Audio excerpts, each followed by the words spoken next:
Hello students, आप सभी का स्वागत है बच्चों।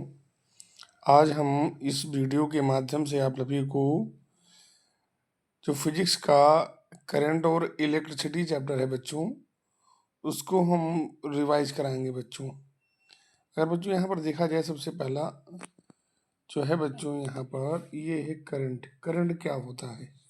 करंट यहाँ पर दिखाया गया है, जो आई है that is equal to Q upon T, यानी चार्ज और टाइम का रेशियो होता है। यानी कि अगर हम करंट को डिफाइन करें तो charge transferred in a certain direction per unit time is known as electric current. अगर हम बेटा नेक्स्ट इसमें देखते हैं, यूनिट अगर देखते हैं तो इसका यूनिट बच्चों क्या होता है? एम्पियर होता है, एम्पियर।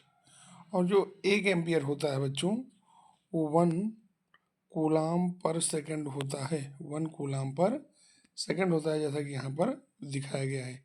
फिर हम नेक्स्ट में बच्चों आगे बढ़ते हैं। नेक्स्ट में आगे बढ़ रहे हैं, इसको जूम करके थोड़ा सा बड़ा कर लेते हैं। नेक्स्ट में बच्चों है यहाँ पर पोटेंशियल डिफरेंस। तो पोटेंशियल डिफरेंस को बच्चों कैसे डिफाइन करेंगे? इसमें लिखा हुआ है the potential difference between two separate points is defined as a work done to move a unit positive charge from one point to another point. यानी कि अगर हम एक पॉइंट से दूसरे पॉइंट तक किसी पॉजिटिव चार्ज को ले जाते हैं, तो जो वर्क डन कर रहे हैं और वर्क डन और जो चार्ज की वैल्यू है, उन दोनों का जो रेशियो होता है, उसे ही कहते हैं पोटेंशियल डिफरेंस। तो यहाँ पर बच्चों कह रहे हैं कि यहाँ पर पोटेंशियल डिफरेंस कैसे हमको वर्क करना पड़ा। जैसे मान लीजिए ऑलरेडी पॉजिटिव चार्ज रखा हुआ है, मान लो यहाँ पर कोई चार्ज क्यू रखा हुआ है, और कोई जब दूसरा चार्ज आप क्यू लाओगे और ये मान लो पॉजिटिव का है तो ये भी पॉजिटिव का है, तो यहाँ पर क्या होगा बच्चों? रिपल्सन होगा। क्या होगा बच्चों? रिपल्सन होगा। और रिपल्सन जब होगा और आपको इसके फील्ड में ले जाना है, तो आपको एक्सटर्नल फोर्स लगाना पड़ेगा, तो आपको वर्क करना पड़ेगा। और उसी वर्क को और जो चार्ज आप ला रहे हैं, उन दोनों का जो रेशियो होगा, उसे ही कहेंगे पोटेंशियल डिफरेंस। ऐसे मान लो अगर हम यही बात करें कि ये जो चार्ज है पॉजिटिव ना होकर के निगेटिव हो जाए, क्या हो जाए बच्चों? निगेटिव। तो निगेटिव में क्या करेगा? खींचेगा। तो जो वर्क मिल रहा होता है, तो मिलने की हम अपोजिट में फोर्स लगाते हैं, तो उसको हमें खींचना पड़ेगा ताकि ये चार्ज मिल ना पाए। तो वहाँ पर हमें वर्क डन करना पड़ेगा, और जो वर्क डन करेंगे और जो चार्ज के अमाउंट को हम कैरी कर रहे हैं, उसके रेशियो को ही बच्चों कहते हैं हम पोटेंशियल डिफरेंस। और पोटेंशियल डिफरेंस की बच्चों जो यूनिट होती है, वो वोल्ट होती है। अब हम नेक्स्ट में पढ़ते हैं। नेक्स्ट में बच्चों है हमारे पास यहाँ पर ओम्स लॉ। जो बच्चों नेक्स्ट है हमारा,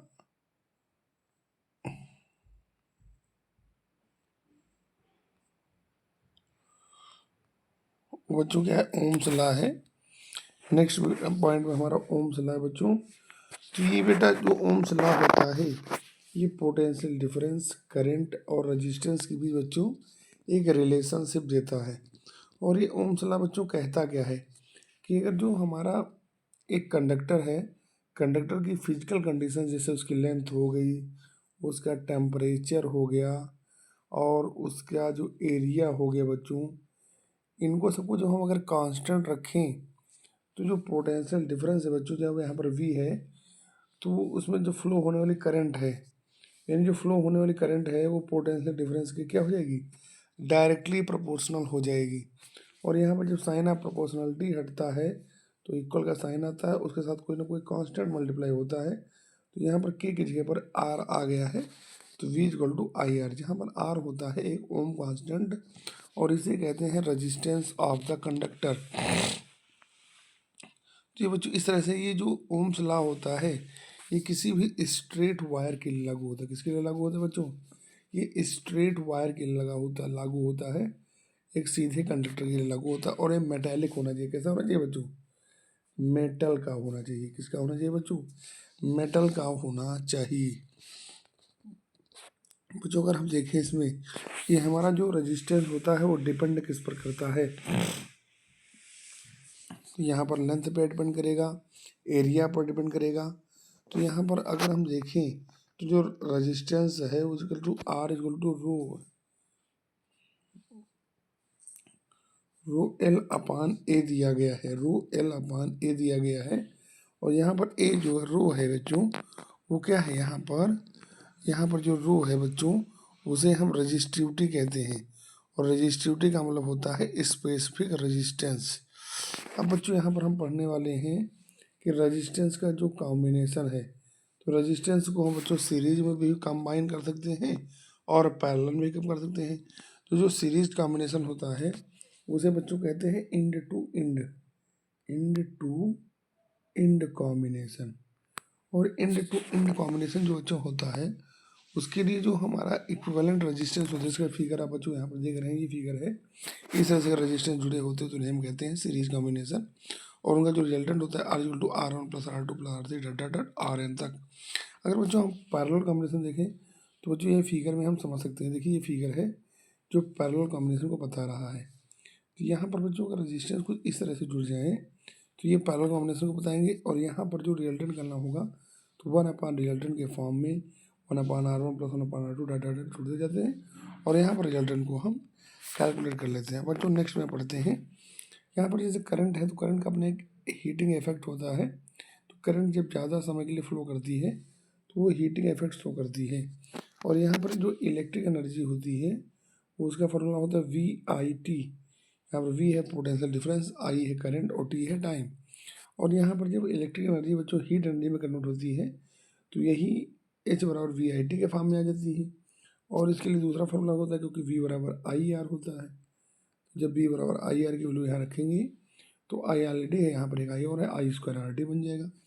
और इसी तरह से और फार्मूला भी है इसका, एच बराबर V square upon R into T, heat energy का फॉर्मूला। और एक है बच्चों एच बराबर वी इंटू क्यू का है। इस तरह से बच्चों फार्मूले हैं हमारे पास। 3-4 फार्मूले बच्चों होते हैं हमारी हीट एनर्जी की। और जो हीट एनर्जी का एप्लीकेशन होता है उसको हम इलेक्ट्रिक आयरन में करते हैं, टोस्टर में करते हैं और फ्यूज वायर में करते हैं। और आपको पता है हीटर में करते हो है ना, इलेक्ट्रिक बल्ब में। तो ये हीटिंग इफेक्ट के एप्लीकेशन है बच्चों। और जो फ्यूज वायर होता है इसका यूज़ हम करते हैं किसमें, लाइव वायर में, जिसमें करंट फ्लो होती है ताकि हमारे इलेक्ट्रिक इक्विपमेंट्स हैं बच्चों वो सुरक्षित रहें। जब भी करंट की वैल्यू आवश्यकता से ज़्यादा हो जाती है तो हमारे घर के जो इक्विपमेंट्स होते हैं उन्हें ख़राब होने का डर रहता है, जलने का डर रहता है। तो जब हम इस वायर को लाइव वायर में लगा देते हैं बच्चों, तो जब करंट ज़्यादा होगी, क्योंकि ये जो होगा वो लेड और टिन का बना होता है बच्चों, तो ये इसका जो मेल्टिंग पॉइंट होता है ये लाइव वायर से लेस होता है। तो उस हीटिंग इफेक्ट की वजह से ये मेल्ट होकर टूट जाता है, जिसकी वजह से हमारे जो इक्विपमेंट्स होते हैं उनका कनेक्शन टूट जाता है, उसमें करंट नहीं जाती और वो सेफ्ट रहते हैं। लेकिन अब फ्यूज वायर की जगह पर बच्चों एमसीबी का यूज होने लगा है। किसका यूज होने लगा है, एमसीबी। एमसीबी एमसीबी का फुल फॉर्म बच्चों होता है मिनिएचर सर्किट ब्रेकर। इसको क्या कहते हैं बच्चों, मिनिएचर सर्किट ब्रेकर कहते हैं बच्चों। अब जो हम नेक्स्ट पढ़ते हैं यहाँ पर इलेक्ट्रिक पावर। अब इलेक्ट्रिक पावर बच्चों क्या है, अगर हम बच्चों इलेक्ट्रिक पावर को समझें, इलेक्ट्रिक पावर को समझें तो बच्चों ये है क्या,